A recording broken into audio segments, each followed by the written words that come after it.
Hey everyone, this is Dr. Drizzle, and welcome to the National Parks Adventure, Crossing America.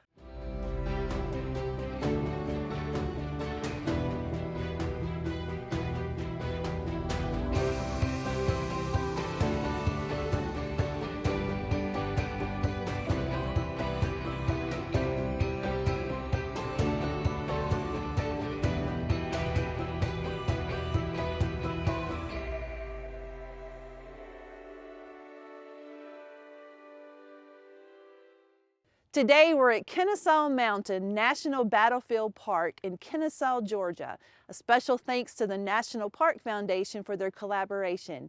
And I have a brand new friend I want you to meet. This is Ranger Jake. Ranger Jake, thank you so much for having us here today. Absolutely, Dr. Drizzle, thank you for being here. We are so happy to have you guys. And I guess it's a little apropos that it is actually drizzling a little bit while we're here.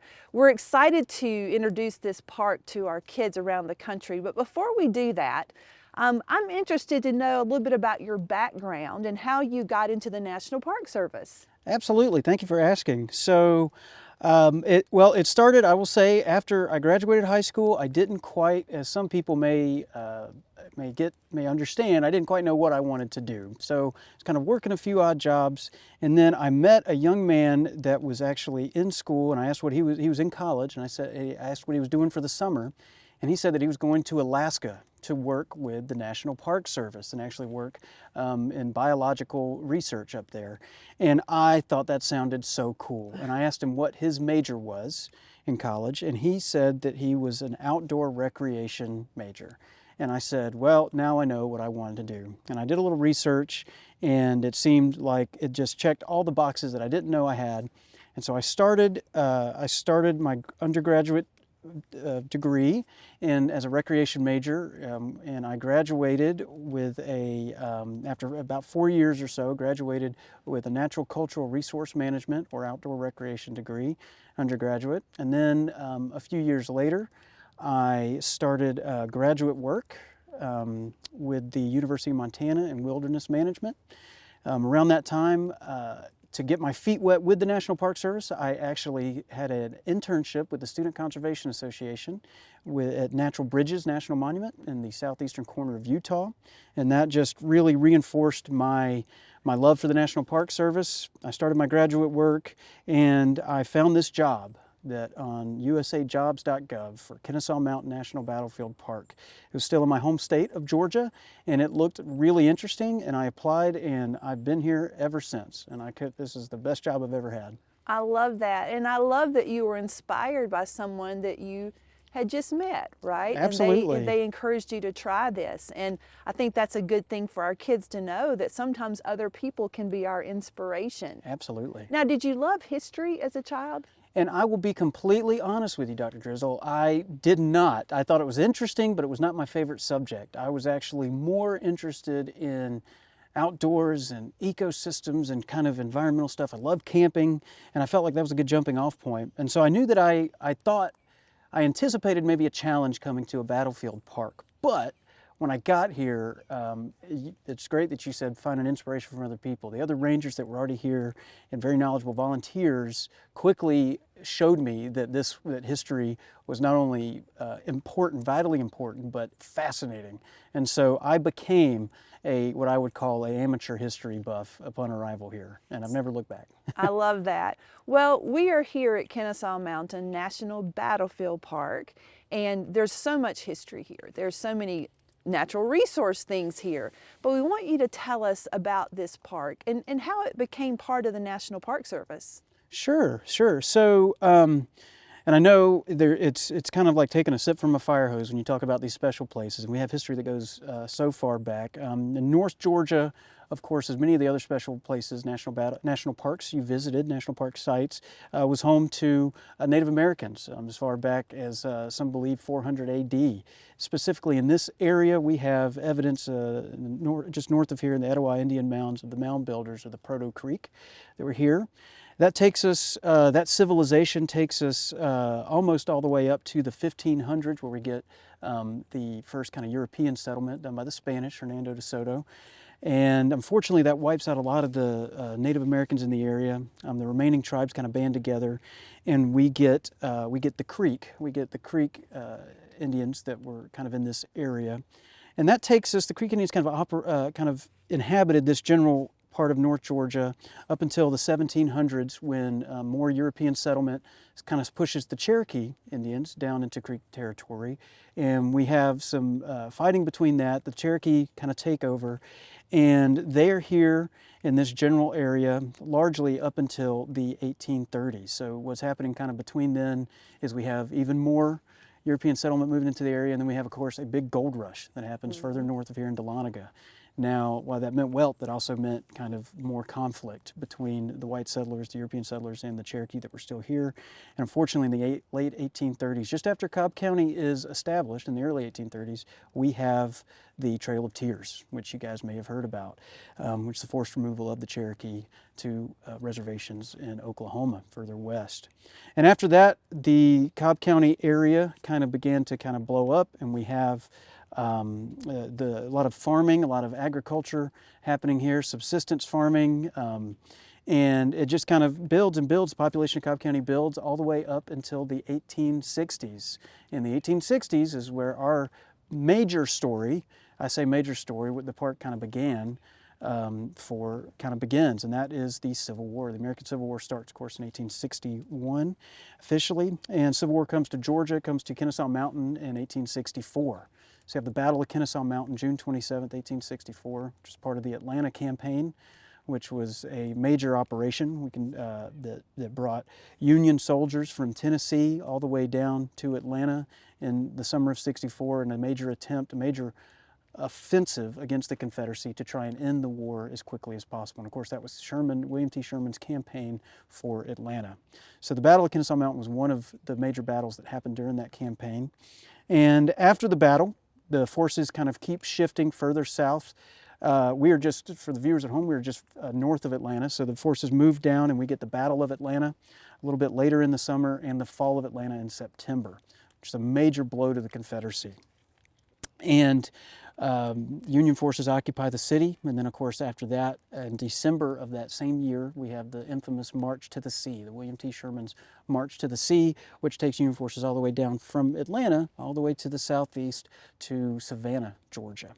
Now, as Cobb County rebuilds, we kind of push through into the 19th century, or from the 19th to the 20th century. And at that time, we start to see a lot of reunions and reconciliation amongst former Union and Confederate soldiers, as this is now one country. And that's where this story begins. So we're standing actually at one of the major parts of the Battle of Kennesaw Mountain at Cheatham Hill. And just behind me over here is our Illinois Monument. So in 1914, 50 years after the date of the Battle of Kennesaw Mountain, veterans from Illinois got together and purchased a 60 to 66 acre tract of land, which is what we're sitting on now, and erected the Illinois Monument to commemorate the Union soldiers and really the loss of life here. And that tract of land would kind of stay in private hands up until the mid-20s, which it would be then gifted to the War Department, or the Department of Military, which would then shift up into the 1930s with under a proclamation from President Franklin Delano Roosevelt in 1933. All military and battlefield parks then got shifted to be under the National Park Service. Okay. So this became an official, long story long, this became an official part of the National Park Service in 1933. And we have just been growing ever since. So a lot of history here, Yes, a lot ma'am. of stories to be told. Are there any particular stories that stand out to you or that you find very interesting? I know it's kind of hard to ask someone that. It's like choosing your favorite kid. But is there anything that you could share with us? Oh my gosh. Well, again, there's so much history here. There is, some of the history. When we did our park film, we redid our park film in 2014 to commemorate the 150th anniversary of the battle. And in doing that, a lot of kind of what you could call untold stories up to that point were kind of uncovered. And one that sticks out Well, there's a couple that sticks out. One notable one was a nurse named Emma Stevenson. She was actually a freed slave who had the opportunity to migrate to freedom and to a northern state, but she actually stayed to help some of the Union soldiers that helped to kind of liberate her and to kind of help in this area. And unfortunately, we have firsthand accounts of several soldiers that she actually helped. They wrote home and talked about the kindness of this nurse and how she was very attentive and how she really just kind of burned the candle at both ends to help these men in their kind of biggest time of need. And unfortunately, because of her proximity to all this sickness, she caught an illness and passed away shortly before the end of the conflict here. But as a sign of respect to her service to the United States military, she's actually interred at the Marietta National Cemetery, along with the soldiers that she helped, some of the soldiers that she helped. And that's one of my kind of favorite stories. I love the idea of the compassion piece to this. This is obviously a story of war, of Yes. battle, of strife, but out of that comes these untold stories that we may not have heard of. And I'm sure there's other stories on your website that kids can check out when they're doing some research here. Something that I was really surprised to read about is that this place is huge, like huge. And you guys have 2.6 million visitors a year. You know Yes, what? ma'am. To me, that makes me think there might be some challenges here that you face as a park staff. Do you have any of those? Well, yes. As you've probably seen with some of the other parks you visited, there can be a lot of different challenges for us specifically. So our mandate, the reason this park exists is to preserve the history of the battle here and of the Atlanta campaign.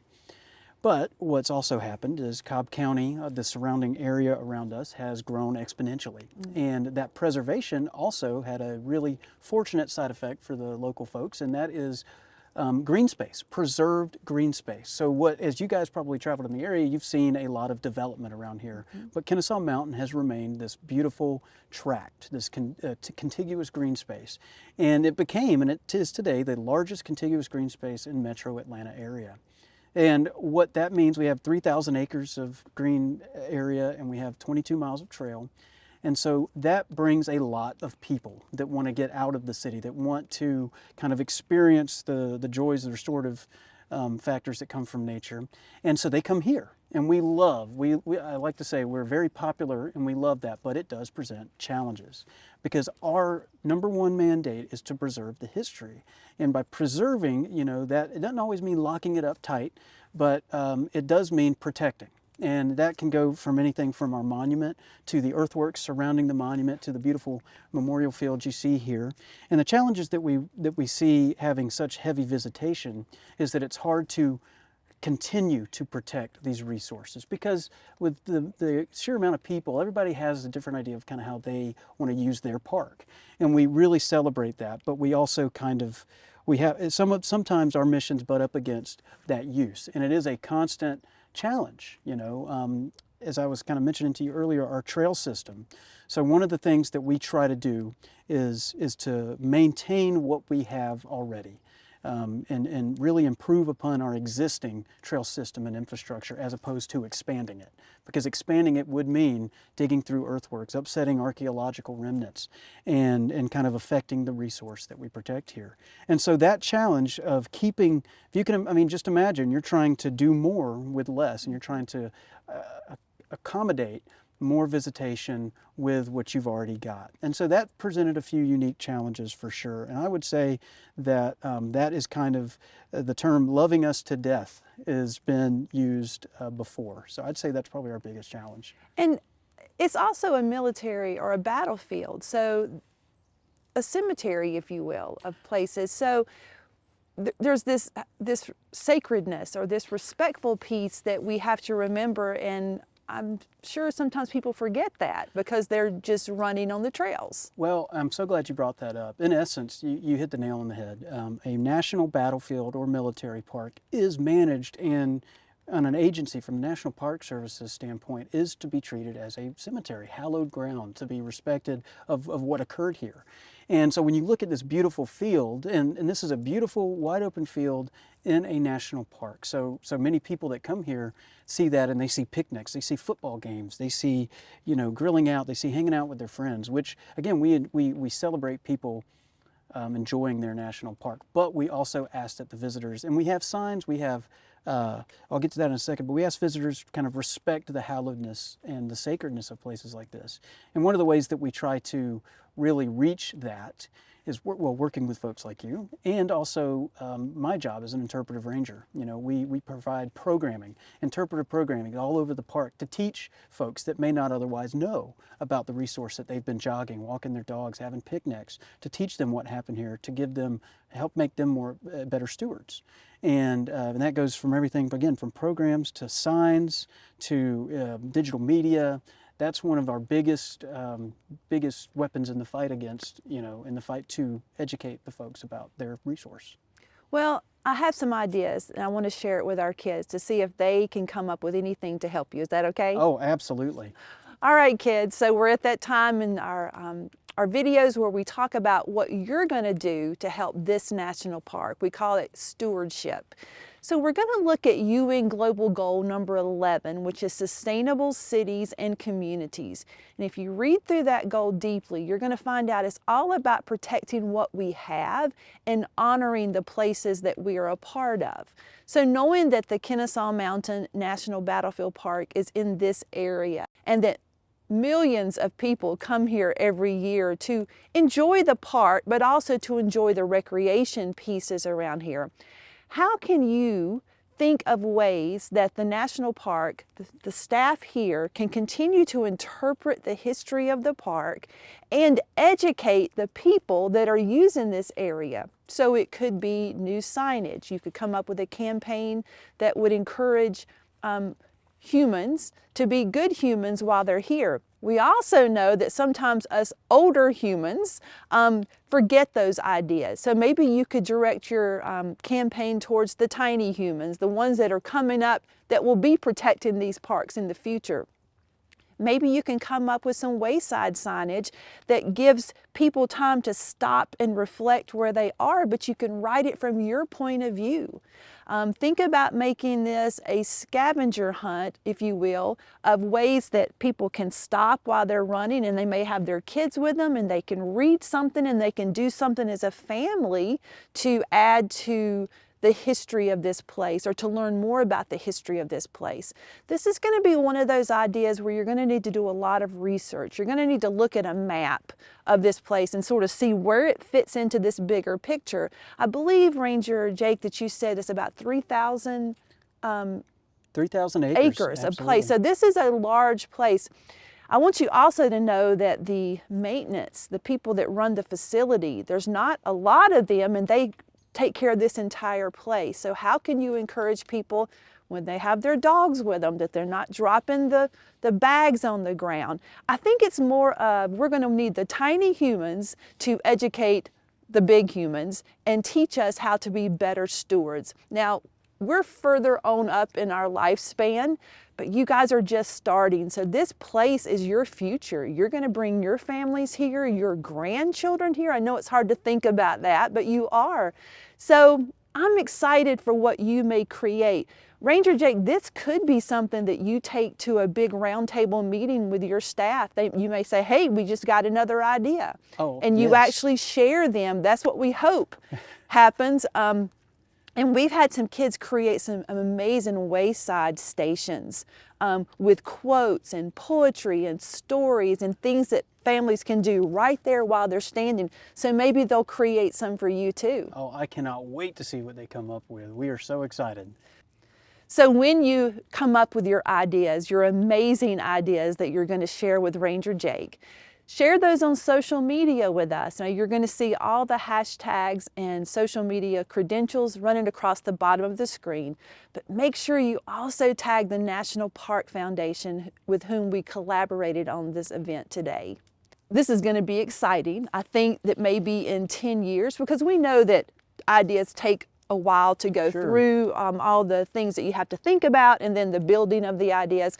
But you know, kids could come here in 10 years and some of their ideas could be used in this park. And what a great way to become a good steward. Oh, absolutely. I'm very excited. Very excited. You know, the parks do belong to everybody, but it's our responsibility, because they do belong to me, then I have to take responsibility of making sure I take care of them too. Absolutely. So I can't drop trash, I can't go off trail. I need to be that good steward in all of my actions. These kids are always reaching out to us and saying, hey, Dr. Drizzle, how can I be a park ranger? And we know of no other people better to share this than the actual rangers. So Ranger Jake, if you'll look in that middle camera and just give them a little bit of advice about wearing your flat hat someday. Well, I would love to, Dr. Drizzle. So there are many avenues to becoming part of the National Park Service. So the one thing that I will mention, I think it's important to know starting out, is that back in the early days of the National Park Service, the National Park Rangers, what we call generalists. One person did a bunch of different jobs. They might do law enforcement, they might do biological monitoring, then they go fix the trails, and then they talk about the stuff and do interpretation.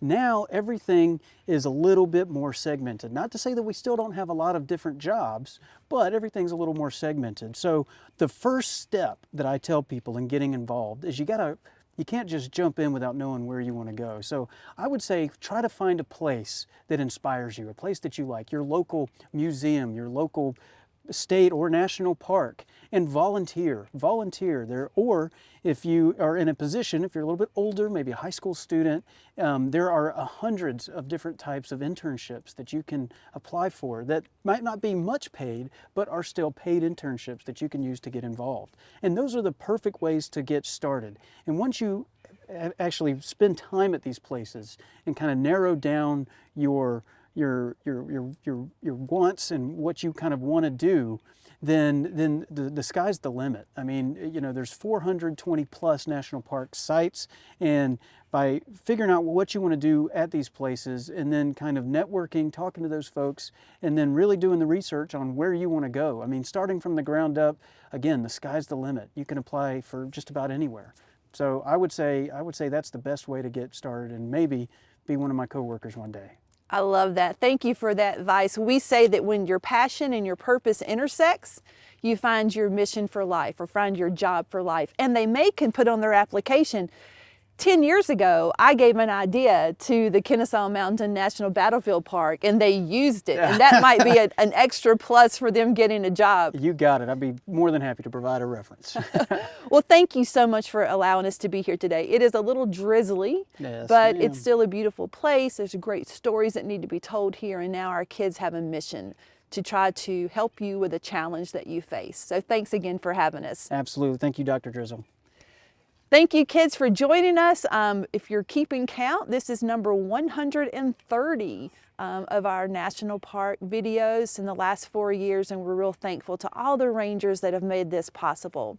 So on behalf of the National Park Foundation, Expeditions and Education, Dr. Drizzle and Ranger Jake, we are out of here. Have a great day, everyone. Bye.